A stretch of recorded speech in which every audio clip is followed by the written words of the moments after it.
तरी श्रेयससाठी तू त्याची लहान बहीणच आहेस. आणि तुला वाटतं का श्रेयस त्याच्या लाडक्या भावाचा, अक्षयचा आणि तुझा हक्क साई राहून घे? मी आठवण करून दिली ना सगळ्या गोष्टींची. श्रावू, तुम्हाला आराध्याताई म्हणून हाक मारलीस, खूप बरं वाटलं मला. मी तुझी आराध्याताई होऊ शकेन की नाही मला माहिती नाही. मला आराध्याची जागाही घ्यायची नाही. तुझ्या आयुष्यात, श्रेयसच्या आयुष्यात, पण तुझ्यासाठी मी ताराताई म्हणून आयुष्यभर तुझ्या पाठीशी असेन. शब्द आहे माझा.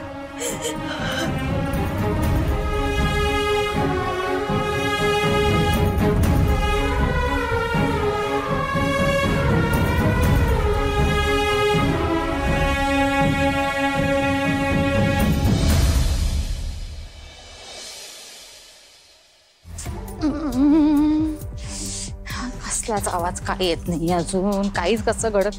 छे छे छे छे, मला ना आता 1 मिनिट सुद्धा स्वस्थ बसवत नाहीये. अजून कसलाच आवाज येत नाहीये. चला ना आपण जाऊन बघूया. ती मेली असेल ना तर आपण जाऊन ओरडू तरी निदान. चला चला, उठा उठा. तो पुढे. हा चला चला चला.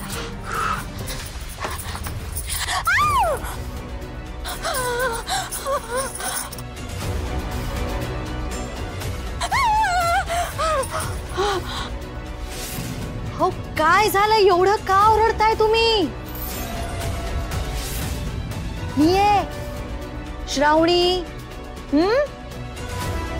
भूत बघितल्यासारखं का किंचाळताय? तू इथे? तू बरी आहेस ना?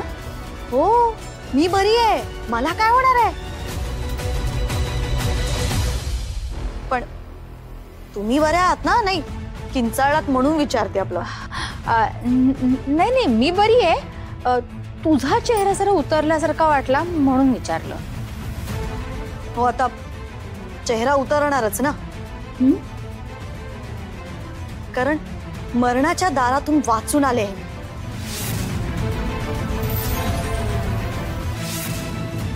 श्रावणीला कळलं की काय की मी सगळं हे केलेलं आहे म्हणून. मरणाच्या दारातून वाचलीये म्हणजे? कोण तुला मरणाच्या दारात नेत होतं? कोण असेल? तुम्हाला माहित नाही? नाही. दुसरं कोण? पावळट तारा.